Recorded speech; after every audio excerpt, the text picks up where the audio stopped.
Yo, what up? Welcome to Mo Boxing No Problem. I'm Jose Maria Jr. and I'm joined by my co-host David, aka Sports and Tunes.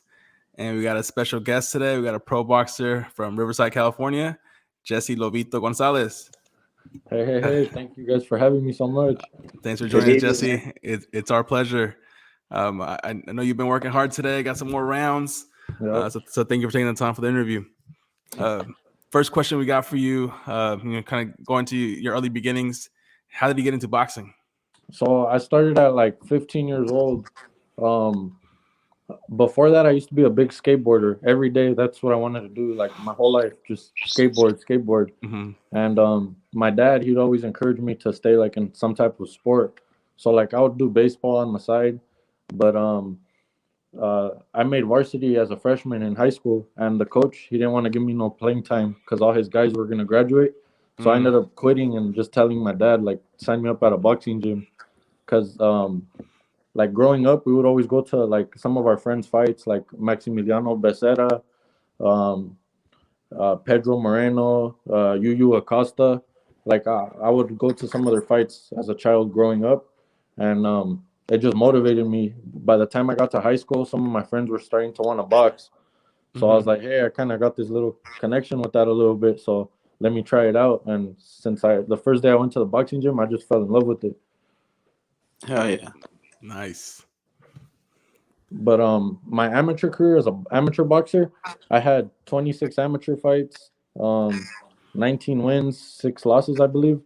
And I was just fighting everyone I can, fighting as much as I can every weekend. There was always fights in Southern California, so it was easy to get a lot of fights. And I was a novice fighter fighting open fighters. I didn't care who it was, just getting that experience, getting in the ring, and that's kind of how I like wanted to build myself a little bit.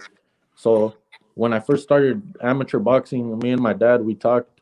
We wanted to go pro at 18 years old, but by the time I was 18, COVID happened, so that kind of set us back for a little year. Yep. So we're trying to squeeze in as much fights as we can in between that time, and luckily we got to fight in Mexico and San Diego. And my last amateur fights, I was like on a KO streak. Sweet. That's awesome. Yeah, and SoCal's a hotbed for boxing. There's like almost seems like there's a fight every weekend. It appears like I know there's one on the 27th, one on the 28th, and the 10th, 11th. It just goes on. I want to move to SoCal, but we got David covering that region. Action packed SoCal, man. Action pack SoCal. And then Jesse, I want to ask you about your nickname Lobito. How did you Yeah. end up getting that? So when I first started boxing, we went to go visit my family. Some of them live in San Antonio. My grandpa, he's from Saguaro, Michoacan, and out there they call him El Lobo. So the nickname was just passed down to like my dad and then to me. So right away they made me a T-shirt with Lobito. So I didn't even have time to decide what I wanted to be. They just handed it right to me. You earned your stripes, bro. Definitely. And as you mentioned, Jesse, obviously COVID put a delay on your pro debut, but you did end up debuting in 2021 against Stephen Berry. Can you tell us about kind of your emotions going into your pro debut? Were you nervous at all? So I wasn't too much nervous. I was more anxious just to get in there, see how it felt like to be hit with the 10-ounce gloves, wear no headgear, or see even how he felt with my power, like on the 10-ounce gloves. I was just really excited. And with Stephen Berry, so we both got matched up as our first pro fight. So he wasn't coming to lose. And with that, he wasn't really easy to find. Like usually you could look up a fighter and you'll see some of his footage. Mm-hmm. With him, I wasn't able to do that too much because he was already. So all we heard from him was he's an older guy. He stays in the gym, and that's pretty much all we had to go with, and that he's tall. So with me, it's easy. You can look me up on YouTube, and you'll find different some of my fights. You'll be able to see like a little bit of the style I fight. So with him, we kind of had to work on a little bit of everything, and it worked going into the fight. Yeah. Yeah, Nice. you won the first fight by split decision, and then something curious. You gave him the immediate rematch. You ran it back, and you won the second fight even more convincingly. And so my question for you is, I think most boxers probably would have just kept it moving and said like I won, new opponent, but you gave him the rematch. So that's something that you were looking to do just to kind of prove a point. No, so with the rematch, it was more like if that would have happened to us, we would have wanted the rematch, and Mm, um, it was more like my coach and my manager they give me the fight. Like I won't say no to any fight. As long as my team agrees with it, we'll take the fight. mm-hmm. Nice. Oh Yeah, yeah. man. That was so good, man. It's a good look for you. It shows that you don't run and you don't move on right away. If they want it back, they can get the smoke again. Yeah, No, absolutely not. I think, like you mentioned, it's just kind of good because if it ever happened to you, you yeah. would expect that same courtesy. So, And like in that first fight, I got knocked down, a flash knockdown in like the third round, I believe. And that, like right when it happened, I couldn't believe it because like I never been knocked down in sparring or any of the amateur fights or nothing. And when that happened, I was like, oh shit, it happened. And like I popped up right away mad and I punched him with two punches, and the ref had to like separate us. Nice. But so in the rematch, I ended up dropping him in like the second round, I think, mhm. and it was luckily I got the win on that one too. Yeah, absolutely. And then looking at your box rec, 5 of your 6 pro fights have been at the hangar there in Costa Mesa. How is it finding out that venue? It's awesome. Lining up my pro debut, it was right there in my hometown in Santa Ana, and I was able to sell it out. We sold over like 200 tickets. Um, just it felt like home. It was just so much people that we knew there, a lot of people that wanted to see me fight, and it was a really big honor. After my second fight with Stephen Barry, the manager, or I mean the promoter, Roy Engelbrecht, he went up to my dad right away and he's like, I want to sign him. So they signed me for 4 fights. That's awesome. Nice. So that's like your home. That's your home fights are at the hangar. Yeah, so that was like my hometown because I was born in Santa Ana, so I always have love for Santa Ana. But a lot of Riverside came out, a lot of LA, South Central Boxing. There you go. Yeah. Yeah, it's a good venue. I've been to it. It's pretty cool. That's awesome. And then I want to talk about your fight against Eduardo Diaz. That was Yeah. the one in Montevideo. It was a split decision win. What about him as a fighter made him kind of difficult to figure out? What made it tough? It was a good fight. He liked to come forward, let his hands go. So since the beginning, I told myself that I was gonna have to like go in with a hard start uh, because I knew he was gonna come hard, aggressive. So I kind of told myself I have to go at him like really hard at the beginning and kind of set the tone of the fight. And Mhm. for like the whole 4 rounds, we were just banging it out, banging it out. That's Yeah. Yeah. awesome. Great. All right. And then the next question I have for you, are you still making the super welterweight limit of 154 pounds comfortably, or is there any plans to move up? Yeah, so at 154, there's no problem making it. It's really easy. Just hopefully in the future, like my next couple fights, I want to start cutting down a little bit lower to try to hit that 47 mark. Oh, wow, that's nice. You see yourself making it easy, or you think it's gonna be a little bit hard? I think making 47 it'll be a little bit of a challenge, but I think I could do it because I don't really have like if I give myself a good amount of time, I won't have problem making it. Nice. Great. And there's a lot of talent at that. I think 147 up through 160. So Yeah. plenty of good fights to make. All right. Next question I have for you. When will we see you back in the ring? So right now it's looking like sometime in March, hopefully, hopefully March or late February. Okay. Yeah. And any names they've thrown out there? Or is it something you're gonna find out closer to the actual Not date? any names. So usually with that, I find out as soon as I get locked into the fight date. That's when they'll give me the opponent. But whoever my team they give me, then we'll fight. Oh, Yeah. true Sweet. fighter. Yeah. And then thinking in the future, is there any dream opponent you would like to share the ring with one day? In the future, just any of the top fighters. That's my dream. That's to share the ring with like Canelo, Triple G. But yeah, that'll be like my childhood dream come true. Yeah, absolutely. And then as far as venues to headline, is there any in particular that you would also kind of make a dream come true? So venues, I really want to fight at the MGM Grand and Madison Square Garden, and also the arena that's well, they haven't really had fights there, but at the Angel Stadium, One day I Okay. would like to fight there. And that'll be It'll feel like home. yeah, Yeah, you could be the first one to bring boxing to that stadium. yeah. And then talking about your preparation, how do you prepare for fights? Do you watch a lot of tape on your opponent, or do you mostly focus on making improvements to your style? So with that, um, so far I haven't been able to find too much like the only opponents I've really been able to study was like a little bit of Eduardo Diaz or like that was pretty much it. But it's because yeah, you don't really. So like, I'll get an opponent and I'll try to see what I could find of them. If I can't find nothing, I won't really worry on it too much. Just try to see what kind of style they have, and Mhm. then after that, we'll do whatever we can to work on my style. What'll be best against that style. So, so if we're fighting like a boxer, how to get more on the inside and just stay on him on the inside so he doesn't get Mhm. distance. Yep. Or like if I'm getting another pressure fighter, like just staying, making it a war and standing my ground. When Nice. you haven't when you haven't found any tape on the guys, is it hard to make the adjustments on fight night, or do you just get used to it as it goes?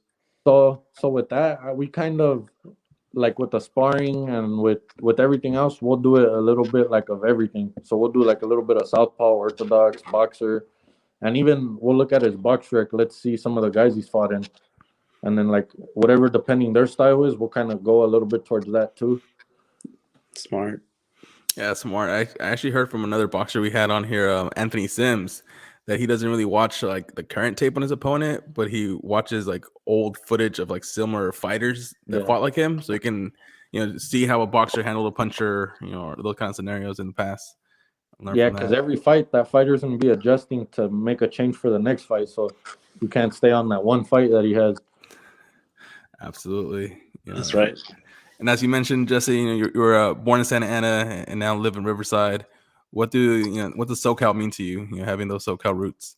SoCal's just home. It's so I was born in Santa Ana, and my dad joined the army. So every 2 years we're moving around out of state. I lived in South Korea at one point in my life, and every 2 years we ended up moving around. And towards the end, we always wanted to come back to Cali. Cali's always home, and we just love the weather, love the beach, love the environment. It's the best. Yeah, Yeah, I mean, being a native from here too is just hard to it's hard to leave.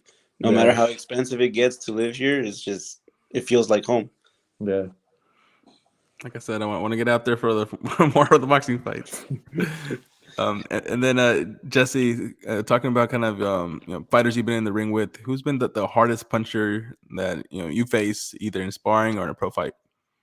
So I would say the hardest the hardest sparring partner that I've faced, it would have to be Radtab Butaev. Um, I was helping him spar for a little bit of his fights, getting up to the Staniones fight, Hmm. and he comes with it. He just likes to come forward, let his hands go, and he's really smart too. So it was good experience for me, and I learned a lot from him. He has a lot of power, so I had to adjust quickly.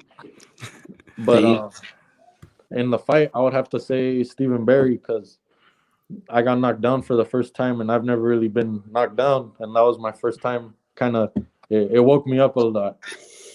Yeah, sure. that's And good then because that helped you, right? Like you're like, Yeah, okay, I can come back from this. yeah, So next time, if it's ever to happen again, you're like, all right, I'll come back at it stronger. yeah, I mean, you learn a lot going through adversity, and the yeah. fact you got it early on in your career, that's huge.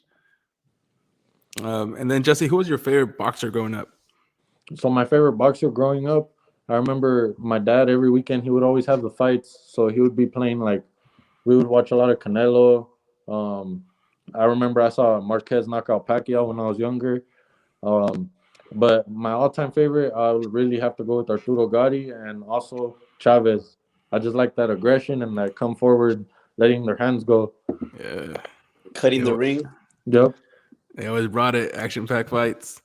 Yeah. And now flash forward to present day. Who do you consider to be the number one pound for pound fighter? So the current pound for pound fighter, I would have to go with I would have to go with Gervonta and Canelo right now. um, Gervonta because originally I was never really a Javante fan, but since he beat Rolly, I got a lot more respect for him, and he's been fighting a lot of the top guys, and sometimes they'll do good, but he always comes back with it. Yeah, And with Canelo, he's been fighting. He's fighting all the guys in all the other weight classes, so that's really impressive. absolutely. Agreed. I'm looking forward to them in 2023. And then our next segment is what we call kind of the fans corner. That It's where time. it's that time. So we're gonna tell you 3 fights, and you're gonna let us know, who will win. If it's too close to call, you can always just say it's a 50-50 fight. So for the first one, this one, I think I may know the answer based on the last performance. But Chris Eubank Jr. versus Triple G. That's a good one. I think at the beginning, I'd say they're gonna be banging it out for a little bit, and then after that, I would have to go with Chris Eubank Jr. Wow. Yeah, Okay. it's because I think Triple G. I think he's already older. Triple G is actually one of my favorite fighters, but I think that now, like later in the rounds, I think Eubank would take it just with more Gotcha. of the boxing skill, I guess. And the youth on the side. Yeah. Yeah. All right, for sure, for sure. Next fight, we want to ask you your prediction. Who would win out of Jermel Charlo versus Sebastian Fundora? Good one. um, with that fight, I would have to go with Sebastian Fandora because he likes to come forward. He stays with it, but Charlo too. He likes to stay right there and let his hands go, and he could box as well. But I think the height and the length would be a lot for Charlo. Yep. Yeah, they don't call Fundora that towering inferno for nothing. Yeah. He's huge, man. He's huge. And then for the final fight, this one's actually confirmed. It's made official recently. Who would win out of David Navidez versus Caleb Plant? So with that fight, I would have to go with Benavides just because Benavides. Since I was when I was like 16, that's when I started finding out about him more.